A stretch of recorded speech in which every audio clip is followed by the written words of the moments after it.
Hi, my name is Enrico, and you are watching TDC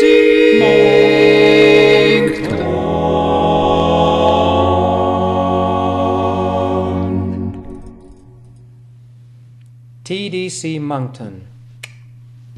While we're reminiscing about the Big Bang Theory, we just came out of the last showing of Pirates of the Caribbean. What was the name of the last Pirates? On Stranger Tides. On Stranger Tides. Or on Strange Tides. Anyways. I don't know. Stranger, strange, it's still strange. Right? Tim? On Stranger's Tides. Stranger's Tides. You don't want the light in the back? Oh, that's okay. There we go. We need people to see this gap. I don't understand what's wrong with these guys. Anyways, we've just come out of seeing this particular movie, and it's a must-see. The hype is definitely there, and they actually amazingly undersold it, because there's a lot more gags inside the film that aren't being played in the reel. And you'll have to sit down up until the very end, because like every single Pirates of the Caribbean movie, There's some extra, just some extra story at the end of the closing credits. Yep. And the closing credits were unusually long and painful to get to it, I have to admit. Yes. Now, congratulations to the state of Hawaii, because Oahu and Kauai actually were the two locations that the movie were shot at. And UK and Puerto Rico. Well, the UK wasn't used as a shooting location, but the UK was involved, and Puerto Rico was also involved. They would have probably done the... San Francisco and Singapore also were used in regards to certain bits and pieces for the movie, but not shooting locations, more like... The UK would have been used for the scenes where they were actually in London. Thank you. The UK would have been used for the... Really? With a cameo by Judi Dench. Do you know of, oh yeah, and Judi Dench has a cameo. Towns and cities in Hawaii? And Keith Richards is also in this movie, briefly. Actually, briefer than his last movie. Okay, why did he disappear in that thing? I don't know. But that's the mystery of it all. Keith disappears. Because he's mysterious. He's a time traveler from the future. He's the new Doctor? Oh, fuck, that's horrible. Anyways, it's like breast, no, I'm not a girl. Nose, face, what the fuck? What happened? Oh, God. Can't get no satisfaction, Image. Yeah. Johnny Depp reprises the role that we all adore him having, and Mitch actually just told me a tidbit I didn't know about Johnny Depp and his gold teeth from the movie. They're actually really bonded. They're not solid teeth. Always had those for a while. Yeah, but when he made the first movie, he had to actually bonded to his teeth, gold covers or plates for his teeth. It was such a nasty process, he decided to leave them on, rather than go through it over and over for every movie till the whole Pirate franchise is over. I'm guessing when he does other movies, they just covered them with whitener or something to hide the gold, but they're actually his teeth.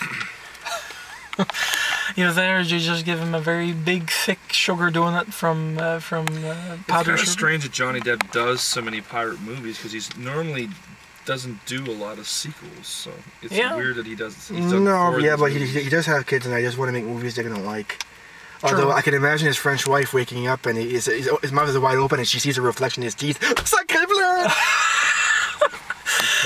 And anyways, the movie itself is well written. The script was actually better than most of the movies that we've seen that have come out.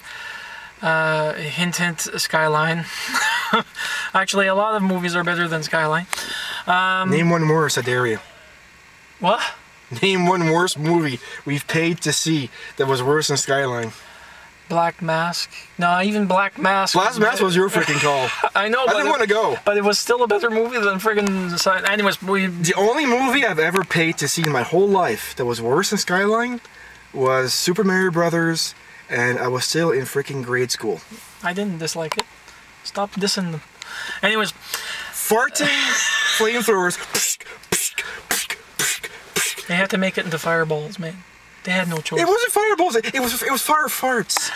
And as we try not to get into an argument over a movie that's that old, this particular movie deserves all the attention. Bear in mind that Rob, what's his name?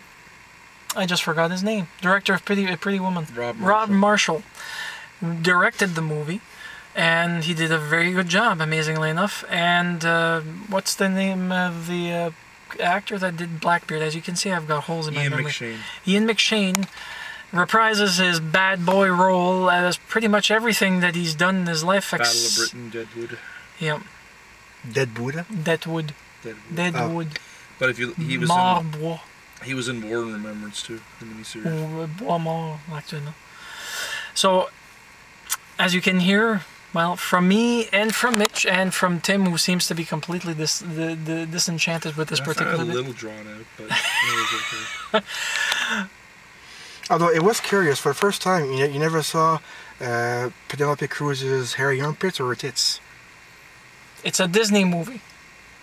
Still, Flash. I think they were positioning the mermaids in a certain way too. Yeah, there's. I know, and when you actually saw them on their back, there were scales over the breast, so that you never saw actually anything.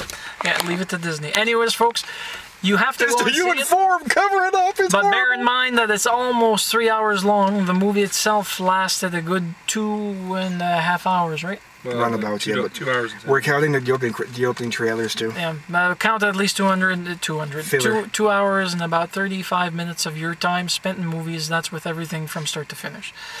So anyways, from me, Mitch, and Tim, have a nice one.